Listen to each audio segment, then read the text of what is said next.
बात करेंगे इजराइल और ईरान के बीच चल रही टेंशन को लेकर। जिस तरीके से दोनों देशों के बीच टेंशन चल रही है, कई देश ऐसे हैं जो इससे प्रभावित होते हुए नजर आ रहे हैं। लेकिन इस बीच अब यूएस के प्रेसिडेंट डोनाल्ड ट्रंप का बयान जिस तरीके से सामने आया है, वो चर्चा का विषय बना हुआ है।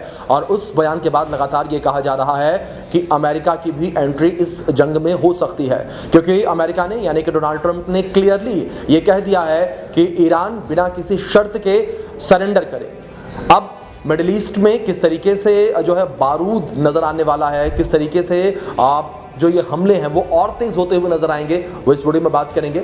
आप देख रहे हैं इंडिया न्यूज़, आपके साथ मैं अभिषेक पांडे।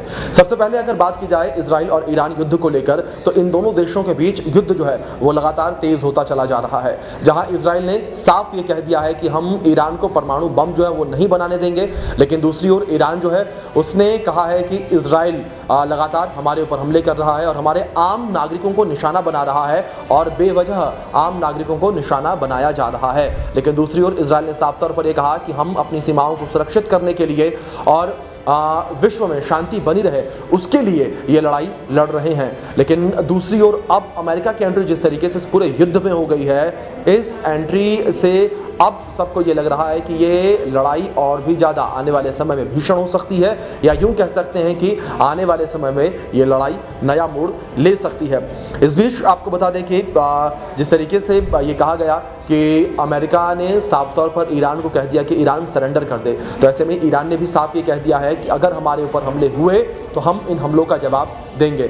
ऐसे में अब ये बात उठ रही है कि अमेरिका ईरान के ऊपर कहां से हमले कर सकता है, क्योंकि ईरान के आसपास अमेरिका के कई सारे बेस मौजूद हैं। अब इसको लेकर बात करें, मध्य पूर्व इस वक्त जो है वो बारूद के ढेर पर बैठा हुआ है। इजराइल ईरान तनाव और गाजा युद्ध, यमन में ड्रोन हमले और लेबनान की सीमा पर गोलीबारी ने। दूसरी ओर आपको बता दें कि ऐसे में बड़ा सवाल यहाँ पर यह है कि अगर अमेरिका युद्ध में कूदता है तो ईरान को किन मोर्चों से घेर सकता है और कौन कौन से वो मोर्चे होंगे जहां से घेरा जाएगा।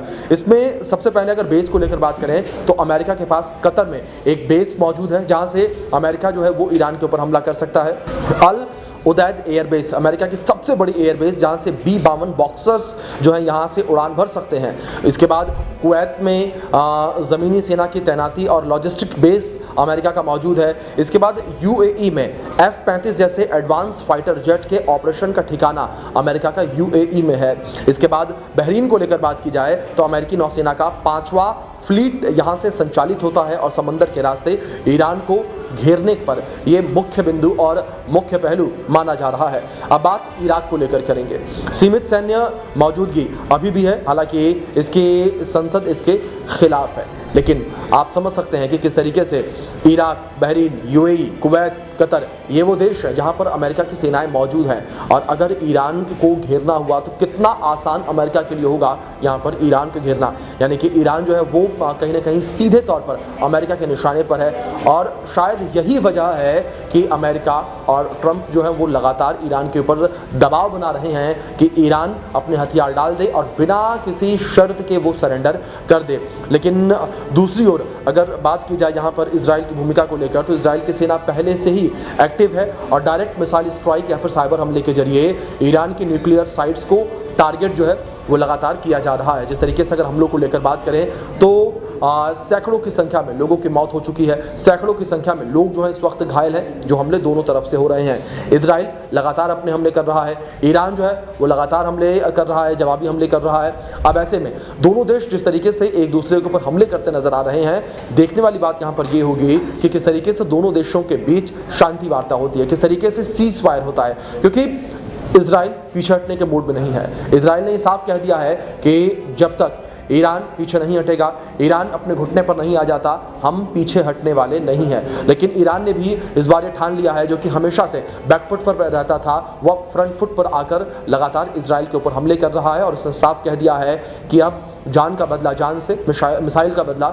मिसाइल से, यानी कि अगर ईरान के ऊपर कोई हमला करेगा तो ईरान भी वैसा ही जवाब जो है उस देश को देगा। लेकिन इस बीच अब इस पूरी जंग की स्थिति को लेकर बात की जाए तो जंग की स्थिति जो है इसमें दुनिया जो है वो दो धड़ों में बटी हुई नजर आ रही है, क्योंकि कुछ देश ऐसे हैं जो कि इजराइल का साथ दे रहे हैं, तो कुछ देश ऐसे भी हैं जो ईरान का साथ दे रहे हैं। कुछ लोगों का ये कहना है कि ईरान के साथ ज्यादती की जा रही है और इजराइल ये ज्यादती कर रहा है। लेकिन दूसरी ओर जिस तरीके से ये स्थितियां इस वक्त काफ़ी ज़्यादा सीधे टकराव की बनी हुई हैं, इन स्थितियों को देखकर हर कोई हैरान है और परेशान है।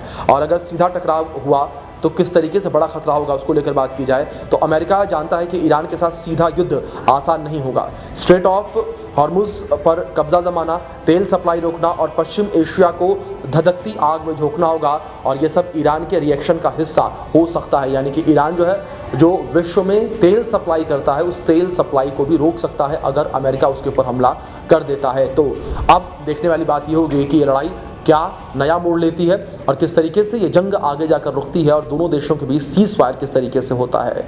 वीडियो पसंद आए तो लाइक करें, शेयर करें और हमारे चैनल को सब्सक्राइब जरूर करें।